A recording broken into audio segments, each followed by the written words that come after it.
je condamne tout le monde en masse. Les catholiques, les politiciens, les politiciens. 5 ans, on a été sur les partis politiques. Mais on a compris qu'ils ont parti politique. Conférence nationale. Ce qu'on a dit, toujours que ça, Nicolo. Moi, on peut la cesser. J'étais choqué. À mon avis, Jeep a Fachi, Azo c'est sous Jeep a PPRD. Bah ça, il fallait pas appuyer gratuité. Puis on a bango nyonso.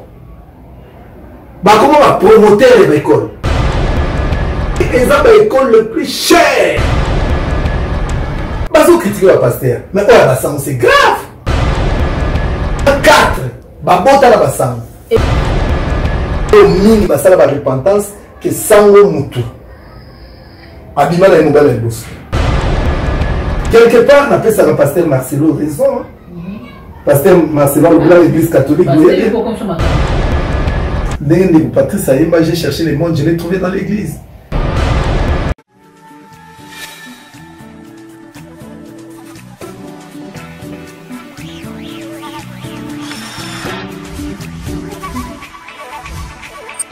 Nesengo ya koyiba déjà ki boza ebele ya kolanda émission na bino les grands rendez-vous au bomesana kolanda pe tozaka vraiment na kimia pour na koyiba ki bolingaka émission na bino les grands rendez-vous parce que toyela rabino vraiment makambu ya kitoko oyo esungaka bino pe esepelisaka pourquoi pas édifiaka bino lelo toyambeli bino mutu moko aza pas le moindre oyo boko découvrir nangunga muke awa pe toko meka un peu ko toucher naye ko lobela ba fait o ezali ko tozali ko vivre tozali ko mona na société na biso to loba na mboka na biso na environnement na biso immédiat makam oyo tozo constater na muso tozo déplorer toko meka un peu ko zwa yango d'une manière ramassée to meka un peu ko tala ba piste de solution ni esengeli ko sala po makambo ekende malamu biso elongo na bino to sepela pe to zala nesengo.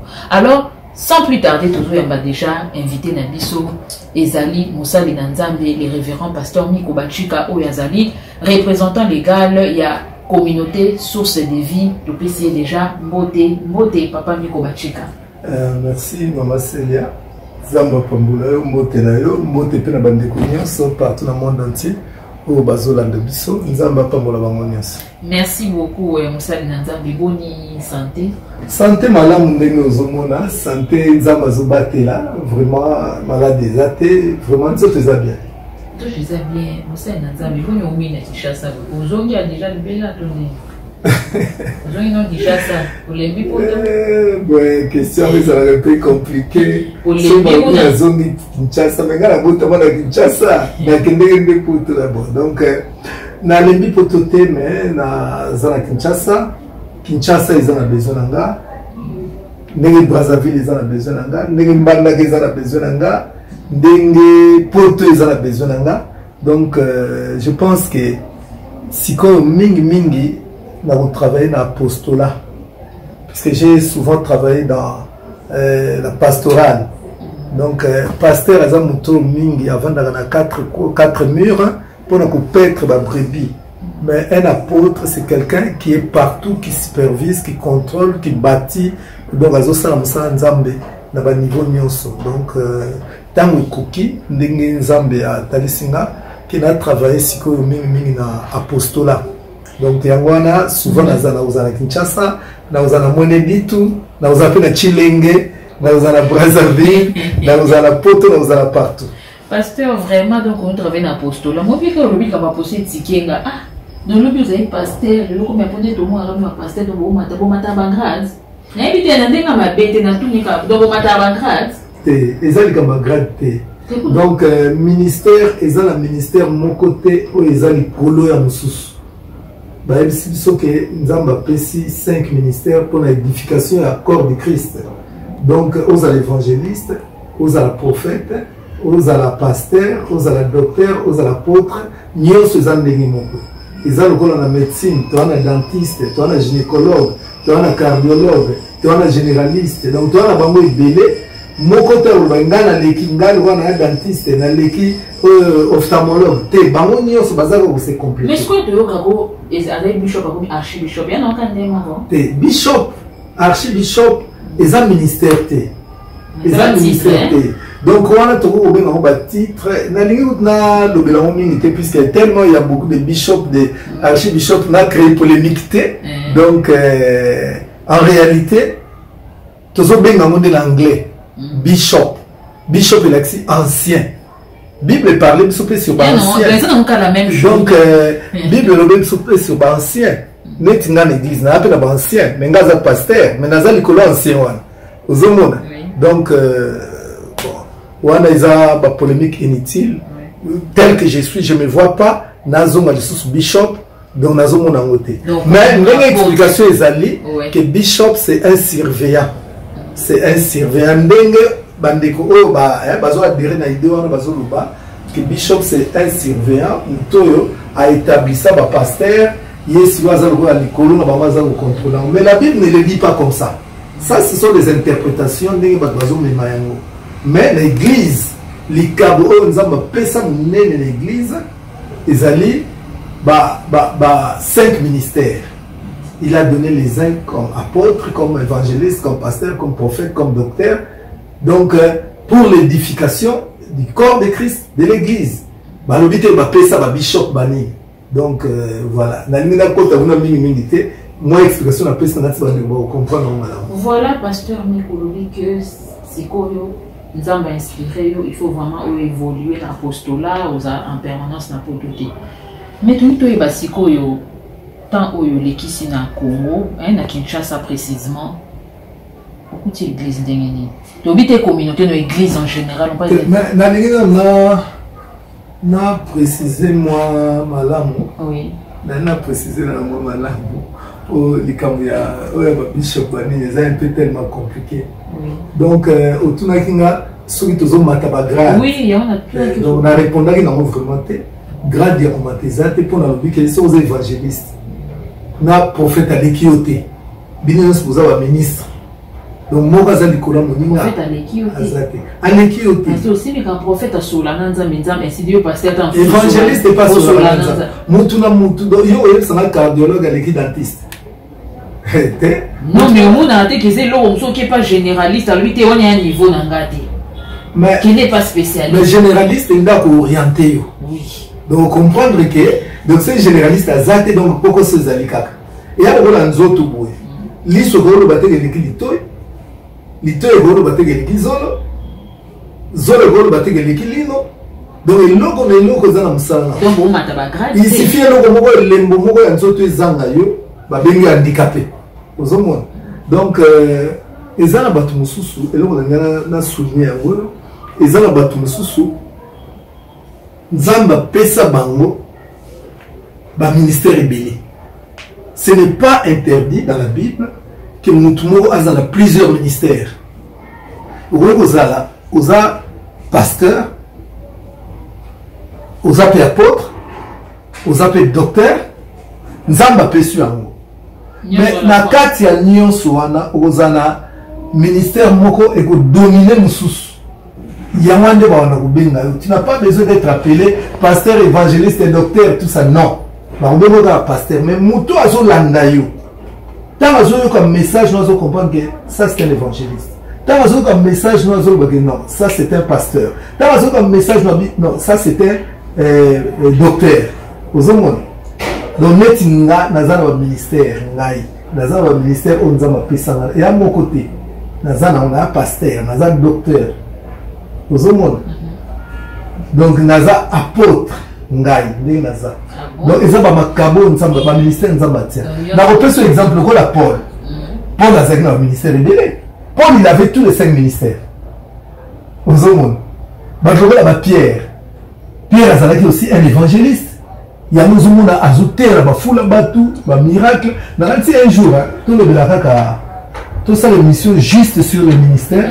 bon auto éclairant très bien pour moi la côté en musée et comment le lobby que nous avons pas copié par ministère nyoso mais na tango ya ba Paul ba Pierre Kotangi on bazaka le lendo te na génération ya bino ale beza son taba ministère nyoso wana et comme ya zoli kabidia moi naza ba ministère bolingai na sala raboy sikoyo problème ezali d'abord hein ya no bi o ezo senga mission mobimba bible les autres les biso na parabole du talent qui maître après ça il nous sous 5 talents après ça il nous sous 2 talents après ça il nous sous talent kaka moko pe bible bakisi après ça qui a chacun selon ses capacités donc les autres la capacité à mutu na mutu ndenge nzamba zota la mutu ndenge pas zo pesela mais likamborgue oui c'est vrai il y en a tellement mais là le ba ota no makele le ça l'orgueil ndenge linga na prophète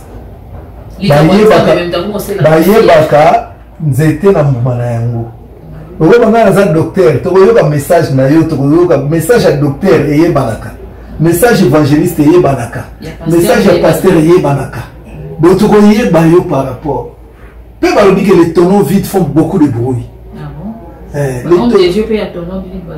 Basé belé maman. Maman le tout ça la tiroir. Voilà tout ça la tiroir parce que l'autre zone na moto na biso oye na Kinshasa pour na yo toute église né. Ah. Les gars l'église na biso est tellement compliqué. Église na on a tellement nazo à la mal à l'aise de fois de l'église. Puisque j'en parle tellement beaucoup. Mais il y a comme une année, il y a l'obélaga église, église. Na l'obélaga église mingi puisque ils ont pas eu un nzamba meninga. Donc tolingi église moko ils ont vraiment bien puisque la Bible dit que le Seigneur reviendra chercher son épouse qui doit être sans tache ni ride, ni rien de semblable. Mais église na biso, oui côté positif est allé, mais côté négatif ils ont tellement ébélé. Patrice Ayemba, j'ai cherché le monde, je l'ai trouvé dans l'église. Dans ma camboto au monde, dans le monde, toujours trouvé en église, vraiment mawa. Na kanisa vous poser question puisque la monnaie tendance déjà nous aux autres. Et puis bon critiquer bien ma casque parce que vous critiquer même comme puisque tant que toujours la makambo il y a ba seni wana toujours y baté. Toujours oui. La confession religieuse bango batu na nzambe, mais image o bazo pesa. Na évité sur les agabons nzambe sur les anini na évité monde comme il faut juger ba chrétien monde comme il faut juger ba pasteur ba occultiste ba comme il faut juger biso pe tozo na mbuma ezama la muté mbuma ezama la muté corruption kati ya basal na nzambe général Sonia Lobakango tango azalaki président RC il a dit ce n'est pas un secret tout le monde a vu. Donc, vraiment, il y a un scandale aux de Kanakati à l'église. Donc là, je ne parle pas seulement de l'église dont j'appartiens, l'église de réveil, mais je parle de l'église en général. Les kimbangistes, les catholiques, ECC, musulmans, réveil, bisous, donc vraiment, tous autres, ils ont scénario, ils ont même honte. Je me pose même des questions. Est-ce qu'il faut pas que ma confession, l'État a récupéré le monopole de l'élection? Parce que, ni mon touché les Cambouassénions, ça tombe bien parce que ça qui parle à Mikuna na Boursa na tout le monde. Parce que est-ce que ma Cambouana pende joli? Ba oyo ba tunanzambi ba oyo ba sangani ya biso ba poni mutu ba okuna tout doit contre. Ba okuna doit contre. Mais on zola na cessé oko ba o ba zwa ki mbongo, ba zwa ki te mais finalement est-ce que nous avons des dieux n'invitez les autres? Est-ce que nous avons des dieux? Il faut s'ingérer dans ma cambo établi peut-être pour organiser l'élection. Est-ce qu'il faut s'impliquer dans ma boîte?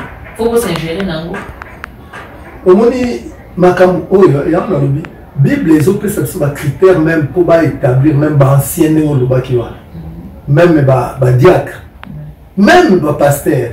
Il faut qu'un homme de Dieu puisse être désintéressé. Désintéressé. À la cupidité. Parce que le monde a lingala, nous sommes désintéressés à comprendre que les azala mutoyo akoma moumbu ya mbongo te azala mutoyo azoluka kaka ba mbongo bible solo ba même que ebongi te ke mutu na nzambe to bana na nzambe baluka kaka ba propre intérêt na bango tango bazo balika maseni likamba seni ezali kambo ya mboka mobimba Ils ont destiné à Mboka na biso. Ah donc basali nzambe ba kokina bango okota c'est pas un problème. Et quand on est à niveau on va kokina bango okota mambo. Ndana boite musala nzamba kota politique. Mais sur la côté politique, azala désintéressé. Azala mutu correct, azala mutu normal. Azala mutu corrompité. Azala tendance politique. Parce que actuellement, tout le monde va passer à l'intérieur, mais comme il y a une tendance, moi, à opposition, ou à pro. Est-ce que. Kasi, on est comme il y a un intérêt. Dans la Bible, sur la Bible, il y a un peu de salle dans Zambé. Dans le exemple, il y a Nathan. Le prophète Nathan, tant ma bezali, qui proche du roi David. Il était proche du roi David. Mais tant que David a ma bé, a David, qui est au roi au sali. Ils ont mal à monter. Donc, quelque chose de conseiller spirituel. Voilà. C'est ça. Pour les autres, il y a un intérêt à l'écouter. Il y a un personne qui a un mot. Si on personne qui a un jalé, on est comme ma bé. Donc, il faut que ça soit ensemble, azala mutoyo. Attends, ça n'a pas posé na été. Mais à nous, quand on a intérêt à moka. Tu vois, au monde même Samuel. Samuel a dit mutu o yende mutu awanyaki Saoul. Yende muta pesa ki message Saoul yozo comme roi. Yende abondeli pona Saoul. Yende alaki conseil spirituel na ye. Yende azali otamwa na Saoul. Mais tant que Saoul avec na mabe, Samuel azali koyebisa ye mabe ezali. Nzamba bwaki yo. Mozomo. Et c'est biso lelo mutaza penza prêt ayebisa mokonzi ya mboka to ayebisa bakonzi ya mboka. En tout cas, makambo za malamu te nzamba kubwaka nzambe bo yeko ba prophétie nyonso et à la même c'est mokonza mboka si bakonza mboka nyonso ka ya malamu ezaka bénédiction nzamba accident moko za liboso ya na bonde po ba bonde la ba pesa action de grâce mais siko wana poani mais justement oh maman omoni mbongo ozo mona na renommée eza pouvoir eza puissance eza eloko ya kusaka na ngote. Si on dit Satan a tellement qui peut que Yesu. Yesu a eu à 40 jours. Satan a bandité. A yebisi a lobi omoni tala Kinshasa ezala ngai. So kika ko fuka melinga na pesio yango. Donc na pesio renommé na pesio mbongo. Mais Yesu nzambe. Donc soki Satan amekaki Yesu. Bongo biso bato. Donc biso ce que problème ezali. Dans Satan a son mécabiso, attends que les gens makanisa malamu. Mbala moko na devant pouvoir ya mbongo, toza ko fléchir ba genou. Okoyoka Eli azoluba. Eli azolisa nzamba lobi nzambe. Na tikali kaka ngai moko. Bango nyonso ba fléchir ba genou. Comprendre malamu. Alobi atikali moko donc c'est qu'il bosso akaki ye moko te. Basalaki bango ebele. Mais problème nini? Jézabel a eu le pouvoir à corruption. Asombi ba prophète nyonso. Ba komi na ngambo ya bal. Mais ba prophète on ba bandaki bongote. Ba bandaki malamu ya mwana yoki Eli alobi ke na tikali ngambo to zalaki ebele. Basala nzambe bazala na bango bien. Mais tant ba koma na liboso ya bal basala na nini? Ba fait ça ba jéem. Pasteur Nalikambo no lobby obi ki un jour il m'est arrivé à vendre pour réfléchir. C'est vrai, attends, bandimelier sous dossier là, d'abord ceux qui tous en a pouvoir les courir Satan. Mais comment expliquer que dengo lobby on a qui Jézabel aïe, diable aïe, Bible et moi lui quelque part qui résistait au diable fura. Comment basa l'inanzambe ya gento baka pour génération à Kalawande pour résister, génération à l'élo, ceux qui Satan peut-être a conspiré plan moko. Peut-être que tout avoir le petit Satan au long mais c'est quoi pouvoir prière au Barça les Nzambe on a bassambe là ngouya Nzambe musana kwezani parce que tout le monde est basali à lobby que Jézabel a tenté ba kweyate oyo boye peut-être que na mbo va détourner à kweyate Yesu en tant qu'homme en tant qu'humain Satan que avocat qui était mais comment la génération oyo soki ke ba basangani diable sangani ke akwesa mutu na Nzambe tia okwesa ye mais quand même parce que comment on a fait non réfléchir mais comment diable ko longa ka basali na Nzambe c'est que to basali na Nzambe ba na nguya te basambe la na solo te ou bien c'est quoi mais quand même ko expliquer biso basali na Nzambe basambe la na solo bazana nguya maman la lève sur le gomoko d'abord gloire étymologiquement gloire ezotalisa poids. Donc muto aza na gloire eza lokola aza na poids. Poids wana il faut eba supporter yango sinon te ekokwesa yo.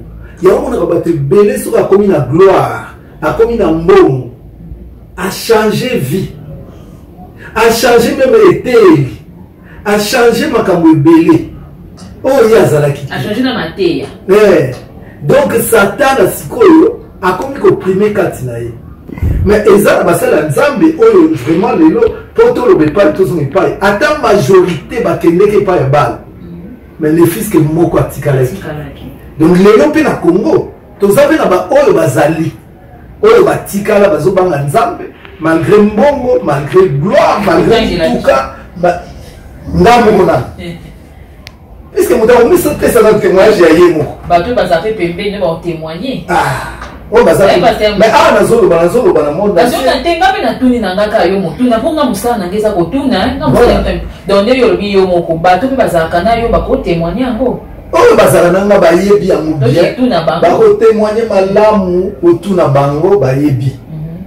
Donc ndenge naza boye bon je ne vais pas trop parler de moi et vous allez bien te po choquer bato mosusu te pasteur tuna nga nazotuna yo awa toza na biro nanga mutuka malonga eza libanda bilamba toloba te mbongo mpe na poche ezali naza mpe vilain te nauti mpe poto na ye mais yo na biro nango somona buzoba moko bo ezalaka te ozomona bibiniela mwanza ezalaka te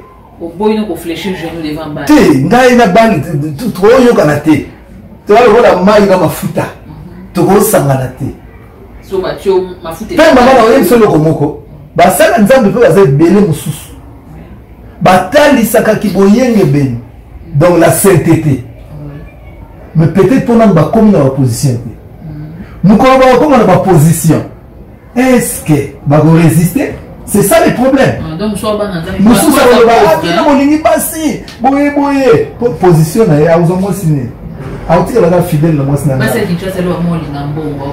apese nini mais mokolo oyo ya kokoma ke abandi kozwa badimi ya 2000 euros 3000 euros 2000 dollars 3000 dollars akomi na motuka bien ata kecha pamba kaka ye wana makambo ochange mama bayebaka mutu ntango bopesi ye mpe bamoyen bopesi ye mpe bamoyen motu wana azala bamoyen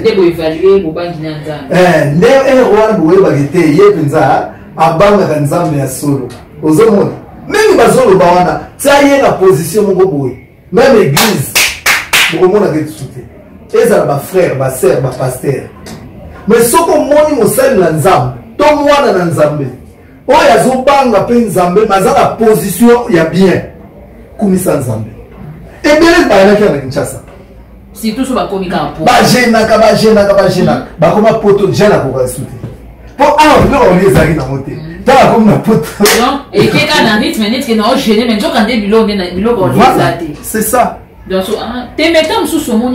paster azoteya veste elembanga no esila makila pantalon mobulu tosala mwasi ya kolinga ye aolinga ete paster ateya be baolande mpona mateya ale nzambe atomboli ntango akomi na moyen na kati église azoteya bo aza na 4-5 copine ozomona eza makambo tozomona donc mais eloko nga na kopambola nzambe mpo ya nzambe bazali ezala na Congo ezala na poto ezala partout oyo ya nzambe bazali mpe omonaka babiloko ya boye ntango nazoloba boye oyo ya nzambe bakobeta maboko bravo Jésus oyo wana omona ndenge bakokritike nga na bacommentaire. Mais pasteur sikoyo likambo wana olobi tomeka un peu c'est pas notre sujet mais tomeka mpe olobi azwi mbongo akomi na 4 copines église mais pasteur ce qui est vraiment c'est vrai olobi na yo mais ça eloko moko il faudrait pas botika yango continue il faut esila parce que c'est un comportement propre au païen notre bayebi nzambe te comment explique moto aza mosali na nzambe azoteya 4 copines église pasteur olobi na bino oka olekisa yango te eza makambo tokokondane yango puisque la Bible nous recommande de condamner le mal tokokondane yango mais toyebaki makambo ebandi na biso te ebanda depuis kala même Paul azoloba ba Alexandre banani abandonné pour le plaisir ya mokili. Donc c'était des gens qui étaient avec lui, qui prêchaient l'évangile avec lui. Mais à cause de ma plaisir ya monde abandonné l'évangile. Donc bazana bango est belé. Aux hommes. Mais bino skoba. Yo on a pasteur Mobimba.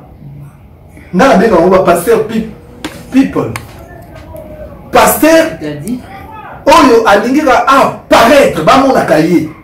Mikolo nyonso ba mona kaye, pasteur ba baise. Pasteur va mettre la maboko, pasteur a l'ingaz en actualité. Des fois, on a même actualité, et ça y a bon zambété. Mais moi, Dieu m'a appelé, il m'a donné un travail. Ce qui, les noms n'a quoi apparaître dans ma terre, na ma terre, maman, na Kinshasa, donc, na été place n'inga na bomba. Place n'yonso na kendeke. À ta place à bomba, on a dame tata, pasteur, yo pasteur Miko, pour évangile des eaux présentés là. Politiqueité, musiqueité. Et non comme mon côté, évangile des eaux présentés là. Paul, c'était l'évangile qui le présentait. Mais les noms, pasteur, tout comme toi, on a posé ça, il va baise. Mais quand tu as baise en évangile? Pasteur, on a dit qu'on a le baise, mais c'est un pasteur, pour tout le monde, je ne sais pas tout le monde qui est pasteur de Niles. Quelque part, dans le monde qui y a Zanae ouvert, dans le sens où Aloba, nous ne pasteur tout aux arbres hypocrites. Vous comprenez? Vous savez l'assemblant. Tant que sur la musique, et c'est un mokili, mais na miso on se faire passer pour un saint. Mais si quoi a pour n'importe azane, abiki azane hypocrite. Si ça j'ai lobby la commentaire que Mikolo na musique a mokili loko boya lobby na e. Si ça j'ai loko bezo régner na monde à lobby na e. Où est le mal? Azane hypocrite. Mais parce qu'on est mozo lobana, ozoba. Peut-être pour ça, la ranette, il semble qu'il y a un gars évangile. Mais na c'est au tchabo, aux autres, l'andapé makambo. Ni les âmes là. Ils sont hypocrites, ils ont ma bé. Ils sont hypocrites, ils ont ma bé. Mais tant qu'on peut, aux autres, mi binisa pour l'élé, mi binisa na makambo, ils ont bien. La canison, ils comprennent les gamnazolo. Mi binisa na likambo, ils ont bien. Bible les autres, scandale est quoi arrivé, mais malheur na mouto, ils ont même un scandale. Et là, comme sous Bible les autres, pour la conscience. Na yebi que les Cambouézans n'ont pas bêté. Mais, devant yo, ça la foi mouké. Si on a salé, on a mis sur na yo, na ko bon ma foi na yo. Donc, les bons madame na salé à mouté. Et c'est ça qu'on comprend. Na sa hypocrite, mais na pas télé qu'on dit manayo. Bible dit que les forts soutiennent les faibles. Ceux qui n'ont pasteur. Na komi na musique, boye, kofi, wera, boye. Mais yo lobby sert. On va la lobby na kofi wera. Non, on va faire des sur ces amabés. Maman, ngana lobby. Si on a quand ngana lobby, mutu na mutu attirer les sonaï. Mais ça c'est pas on ngana. Mais ça collègue na yo to kuipe ko lobani en ça collègue non pasteur. Mais bon ça ozo kima. Te ba wo tu na nga kima établi juge liboso na ye. Ngana zo juge. Mais ça collègue.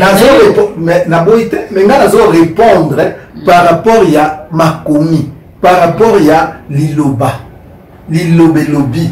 Ce qui n'a pas que les Cambo ils ont ma bé, na mis sur la batte. Mais ngai na ndenge Bible la singa que ils ont ma bête. Pour la choquer batouté. Donc na sala. Na sala ngote. Vous comprenez? Donc na sala ngote pour naza hypocrite, mais pour na yo, pour na yo. Lelo on appelle cet exemple. Combien de bandits lelo yo? Bakoma komela masanga, bakoma komela vin, bakoma komela whisky, bakoma na bagene. Combien? Pourquoi? À cause il y a versé, mais là un peu de vin. Pour l'angoité. Mais là un peu de vin pour l'estomac. L'estomac. Tu pas bien mais là on pour l'angoité. Oyoki? Versé wana bat ba déformer yango ba bimisa na contexte nango. Lelo ba te belé. So ko ke masanga Paul alobaki ozo comprendre ba biloko wana nde faut to éviter biso pa alobaki yeso abongola ma evi na quand so bino maman so ba ngame yeso yemo ko abongola to zana sujet ya vinute ya omelate na tozo ba likamno ya scandale donc ba biloko msusu na pesca exemple soki ngai pasteur na komi ko sala chronique ya musique ya mokili ngai mo na pesa exemple na lobi ke Mikolo tanga na misemo oui OK nzembo wera ya mikolo atukeza dansa nzembo wana lela kango danse bon est-ce que yo so binga mosali mabe po ngai moko déjà nasi na lobaki on se comprendre maman bible les autres exceptions tous à la occasion de shit tous à la apocalypse tous à la Genèse ti l'Apocalypse à part bible tous à la livre oyo basal na nzambe wa koma ebele pour bible il faut tout chercher la science donc nazana makambo bele on a voulu kolobela na kolobela enlèvement na kolobela boye na kolobela coronavirus ngezoya dans tango kala peste pezalaka makambo kolobeza bele est-ce que moi je dois perdre mon temps parler de Kofi de Wera tout ça là pour la lobaki naza hypocrite te akolo bapeke moni po ya mutu bien il faut que tana pona ye te okuta masuni ba payen po balando il faut mi compte oya verbe bible le dit tout m'est permis mais tout n'est pas utile bon n'a pas ce exemple de sous nani a yebité même bana ba yebi bo vandi bo ta la télévision papa nga ko lala maman tikali 3 minutes après nga te nakina nga ulala est-ce que bana ba yebité makamni tata maman ko ça ba yebité mais papa na maman ba lobité ke toke ko sali kam boy ozo comprendre non est-ce ba hypocrite te bazo battre la maïla bana na bango donc il faut pas faire des choses au nom que t'es un hypocrite non là au combiné occasion de shit au combiné occasion de shit bible zolo ba munoko moko et robi msama lo malam na ya mabete robine moko msama ya sukali la ma ya boloti ozo comprendre munoko yembela kanzambe munoko ete ya kaliluba munoko wale bande koti makama muziki na lobite ke ba misenya so basimaka kisi bon même ba pasteur pe basimaka kisi toyebi mais millions wana mingi kisi ezalaka allez ngai na bandi ko encourager bandimi pourtant on a aussi la chronique ya musique donc j'encourage même mes fidèles donc comme on va na ma bête et ma bête pasteur na absolument pas gobaka ozomona je les encourage est-ce que nazo boma bango to nazo pesa bango vie na mokambe belé na webo yebisa bango oyinga lobaka église ezala côté ya Matthieu Luc Jean T ezala na morale même ndenge bato bavandaka na vie boye ko banda kopesa bango ba conseil ba nini ozali ko ba batema ko mso yeka na conseil ke vie ndenge ezali ba mwana to sala ba kolo ata bota yo te nazala age tata na yo respecter ozo pesa vie et puis ba mobema ka mwana pe ezala souter pasteur ngai pasteur ezala souter ngai pasteur na koti na makambo tozomona lelo bato bazofinga na internet ngai pe komona na kati mais naza nani ngai pasteur naza nani et puis mon pasteur par un cas oyo a finga pe l'autre temps ben justement bon on reconnaît là par ses frères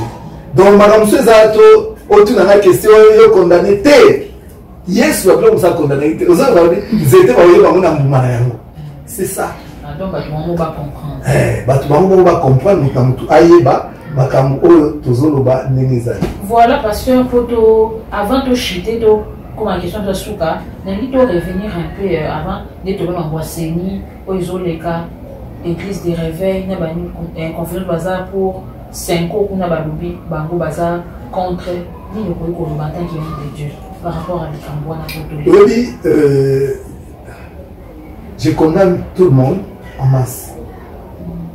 Les catholiques, bazar batu oyo, bango pende bayel boso awa. Bango bamela so bonzambe esengeli ba la kisa penza bonzambe na bango baza ba politicien te mais tanga nazo mona makomba osala nazo mona ki bazo sala politique donc moi 5 ans on a été sur les partis politiques mais ngala comprendre qu'ils ont parti politique. Et ça parti politique, batiaka kombo ya président, batiaka kombo ya mboka, ya peuple, mais ça otali balukaka pouvoir. Mosengo, a déjà dit conférence nationale. Ça otali balingi toujours koza likolo. Mbongo pe na cesse, ngana mona j'étais choqué. namona ambongo azosenga jeep tika bo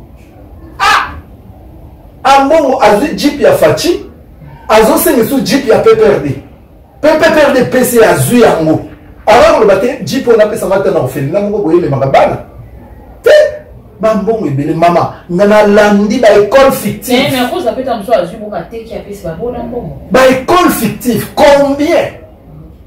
combien d'écoles fictives mais nayebi so baza parti politique puisque ntango ozotala école bato babungisi gratuité na mboka oyo eza basanga mais tant tokomona misère eza na Congo basango oyo fale baapuye gratuité mpe ozomona bango nyonso bakoma bapromoteur ya baécole école ya Balula, école ya Mosengo, école ya Moke, école et puis eza ba école le plus cher na Congo. Là soit on a bien compris. Na raté qui fait ça ba école moins cher. Nazuka mo. Ba école catholique eza cher. Ba mo cher donc ba collège ba ezelo au sakanate. Donc ozomona ke ba yaka pona mbongo. Mission ndenge mo. Obi le loto le pas etozo me pas. On critique les églises de réveil. Est-ce que privilège au bassin ou à un mboko?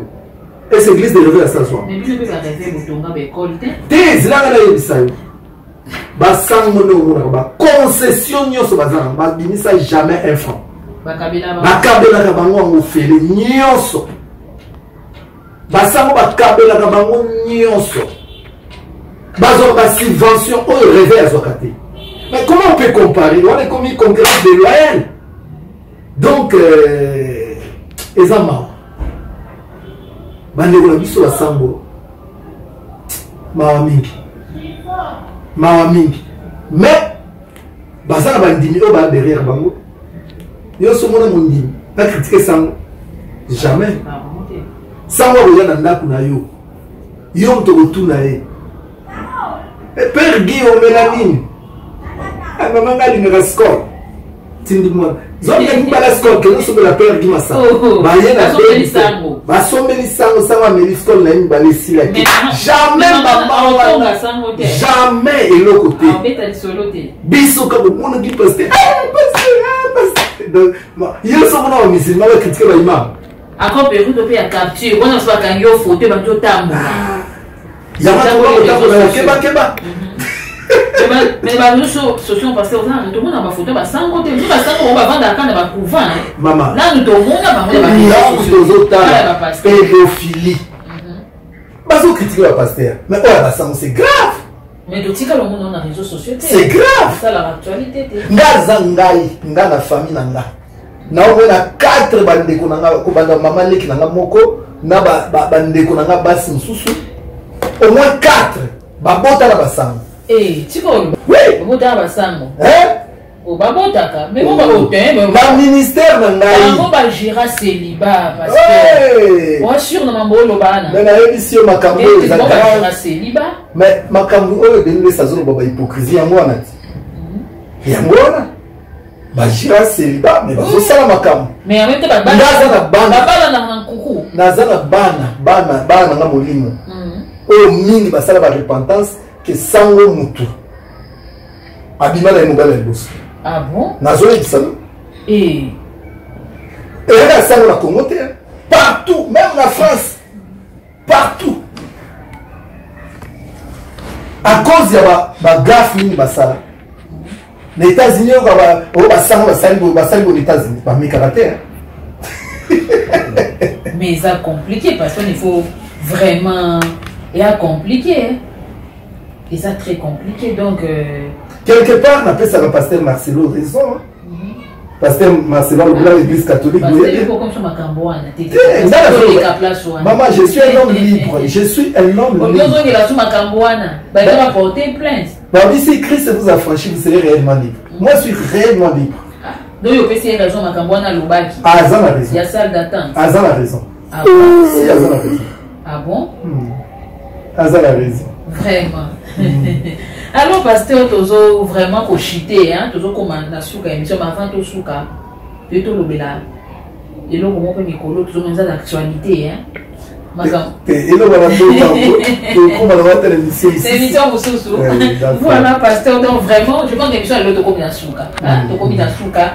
Ni ne connaît pas par rapport à sujet, nous sommes épinglés ça et là. Tu le l'église, tu le quand on voit 5 ans. Tu le peu façon bah homme dédié c'est qu'il va se comporter en bref photo stylé ça. Oui, Naroussa l'a un peu résumé. On a reçu ça, mais je ne peux pas m'en passer à sa condoléance. Oui. La famille Mbie. Voilà. Pour un grand patriarche na Congo. Pour bâtir grande communauté. Cité Bethel. C'est quelqu'un que j'ai eu la grâce de côtoyer. Ngai na vie na nga na kota Bethel. Na nzela ya patriarche Emmanuel Mbie. On a yebaki na poto. Pe a na Kinshasa. Il a invité dans l'église, Cité Bethel, na Kende. Donc, na poto, na zogi grâce à vous en avez souvent. Vraiment, Nzambe Asunga. Sinon, malheureusement, j'ai pas l'habitude. Hein. Il y a paix à l'âme de quelqu'un. Puisque paix, il y a âme, il y a mouteza, qui dépend de la souhait à moutouté. Paix, il y a âme, il y a moutou, et ça dépend de l'œuvre moutou à sala na moukili. Vous comprenez? Si vous avez criminel, vous avez paix à ton âme. Est-ce que âme vous a kimia? Nzambe nda ebi âme oyo paix mana kimia, na yo paix mana kimia te. Mais seulement je présente mes condoléances na famille, il y a apôtre Mbie, il y a bana na emo bana na nyonso, Cité Bethel. Nzambe a consolé mitema oezoki oezolela. Je compatis avec vous, je pleure avec vous. Mais seulement je sais que les œuvres du patriarche vont les suivre. Il y a un monde qui est épée manakimia. Donc voilà, et là on a par rapport à l'église, nous avons besoin de ce genre de personnes qui vont impacter mon kili positivement. Mangwana, des fois, tu vas perdre. Tandis que il fallait pas que les gens bon, peut-être que les gens ont temps et à se repentir. Donc, vraiment, je pleure. Nous sommes dans le deuil. Nous allons conclure. Voilà, maman, donc, je suis le moindre de tous. Mais seulement, que Dieu vous bénisse. Voilà, merci beaucoup. Je n'oublie pas mon épouse. Pour Nazaraga, Moubali, ya mwasi moko. So msoya lobinga pe lokuta. Naga Moubali, ya mwasi moko, Maman Liliane Bachika. Voilà. Vraiment, merci beaucoup. Hein. Merci beaucoup, Pasteur Nico. Merci également, Nabandeko Oyobo. Landa Kibiso à travers les grands rendez-vous Yalelo. Je pense que Landa Kibiso vraiment n'a bouquet vignoso, thème au Dolobeni.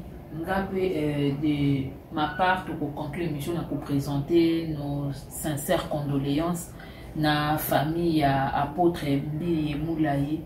Oyo vraiment autant côté Kabiso en début de semaine vraiment Nzambe abondisa libota na ye mobimba pe tokanisi le pasteur Moïse Mbi et la réserve vraiment Nzamba Sunga Bango a consolé Bango a fortifié communauté cité Bethel mobimba à travers le monde vraiment les alliés patriarche Otomong ici mais à Dieu seul soit la gloire.